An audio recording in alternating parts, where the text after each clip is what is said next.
बच्चों, हमने पिछले वीडियो में पढ़ा था कि जब ये लोग लेखक लंगकोर के लिए जाना चाहते हैं तो वे सुमति से कहते हैं कि घोड़े कर लेते हैं और फिर यहाँ से चढ़े चलेंगे।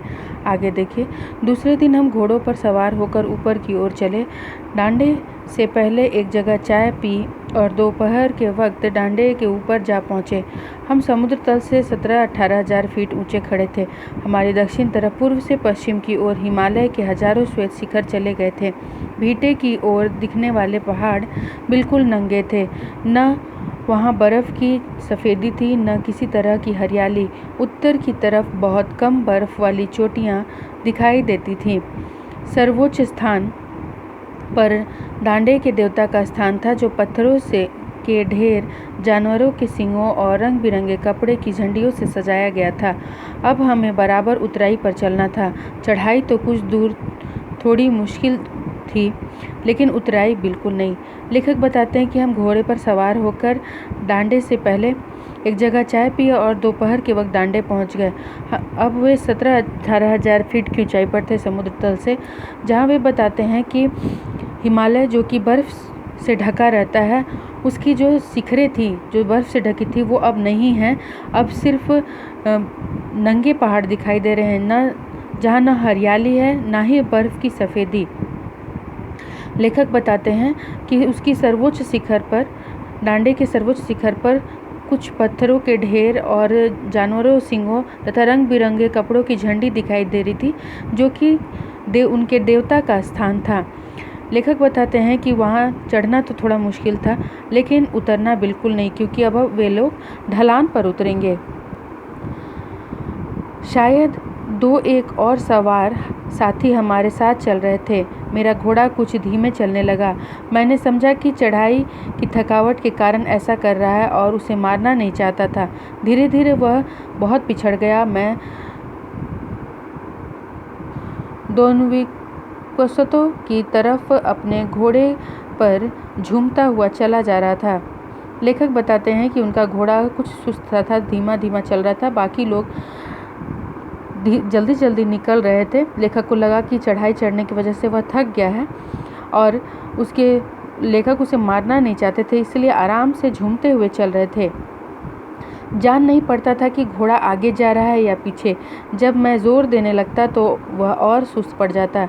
एक जगह 2 रास्ते फूट रहे थे। मैं बाएं का रास्ता ले 1.5 मील चला गया। आगे एक घर से पूछने से पता लगा कि लंगकोर का रास्ता दाहिने वाला था। लेखक बताते हैं कि एक चौराहे पर, जिसे आप 3 रास्तों का समाहार कहते हैं, वहाँ एक रास्ता इस तरफ से, फिर एक रास्ता दाहिने, एक बाएं जा रहा था।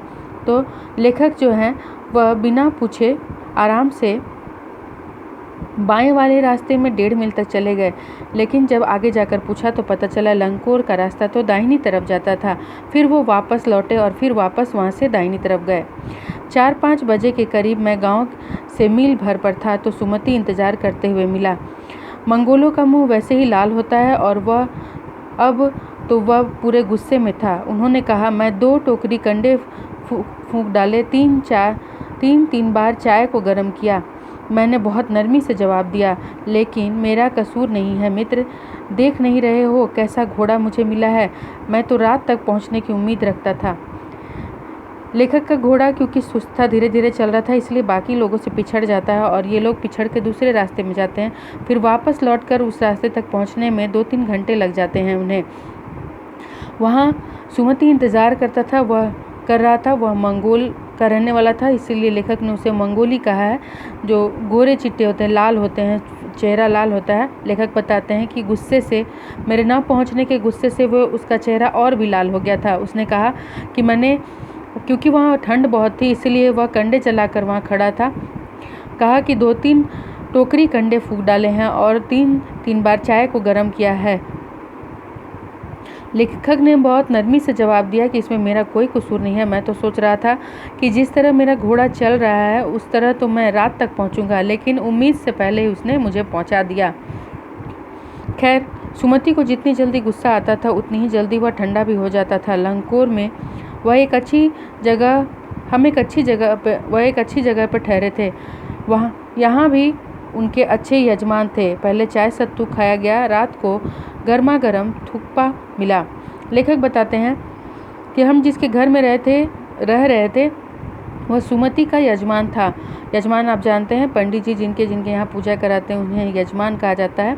तो वहाँ हम लोगों ने चाय और सत्तू पिया और उसके बाद रात के समय में थुक्पा, जो कि सत्तू, चावल और इन सब चीज़ों को मिलाकर बनाया जाता है, थोड़ा गीला सा पदार्थ है, वो मिला खाने के लिए।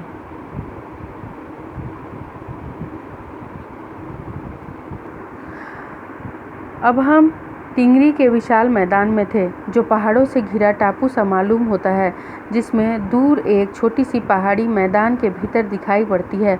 उसी पहाड़ी का नाम था टिंगरी समाधिगिरी। आसपास के गांव में भी सुमति के कितने ही यजमान थे। कपड़े की पतली पतली चीरी बत्तियों के गंडे खत्म नहीं हो सकते थे, क्योंकि बोधगया से लाए कपड़े के खत्म हो जाने पर किसी कपड़े से बोधगया का गंडा बना लेते थे। वह अपने यजमानों के पास जाना चाहते थे। मैंने सोचा यह तो हफ्ता भर उधर ही लगा देंगे। मैंने उनसे कहा कि जिस गांव में ठहरना हो उसमें भले ही गंडे बांट दो, मगर आसपास के गांवों में मत जाओ। इसके लिए मैं तुम्हें लहासा पहुंचकर रुपए दे दूंगा।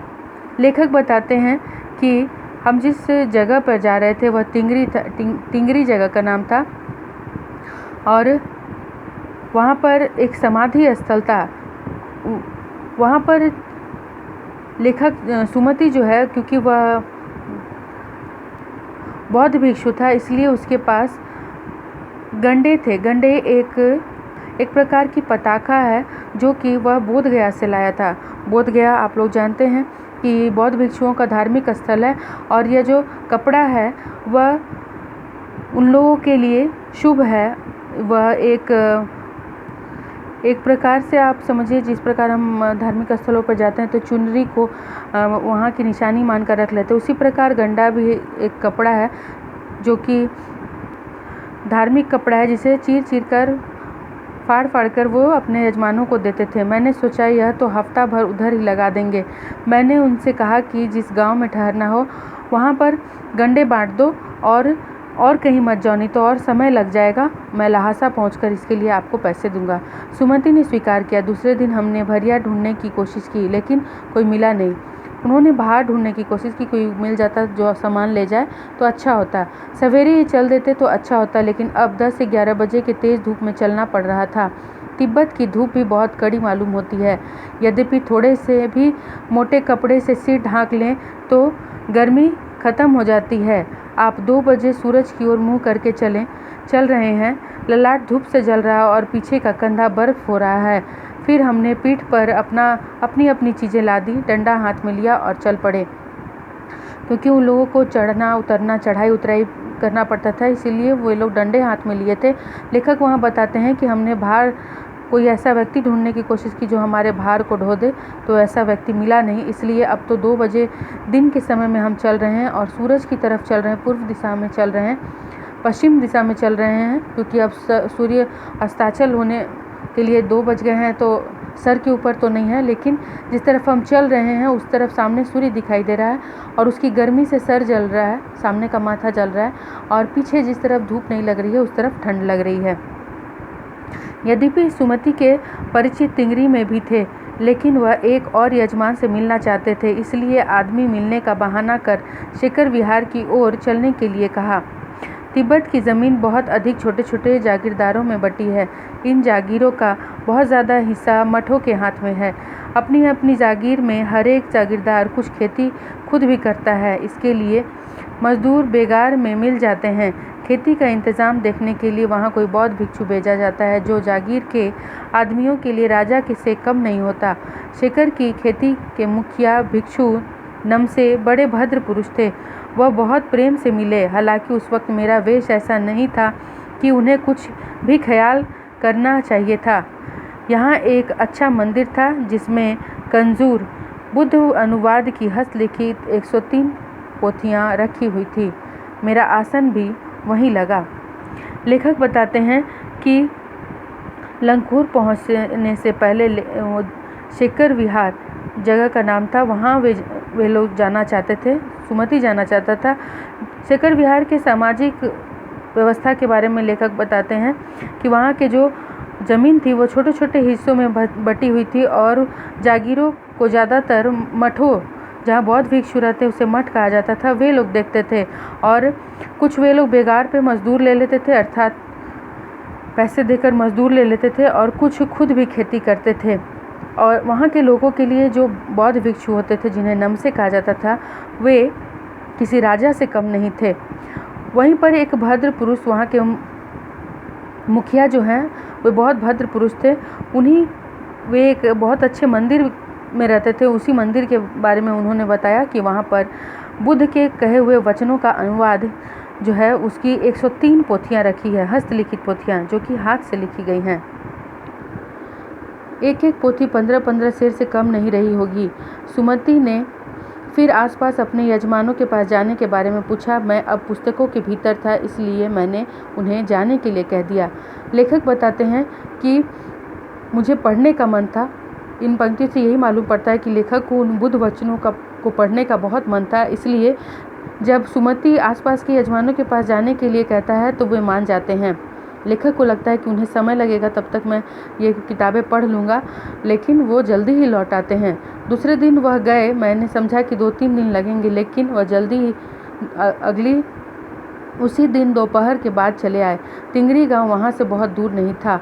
हमने अपना अपना सामान पीठ पर उठाया और भिक्षु नमसे से विदाई लेकर चल पड़े।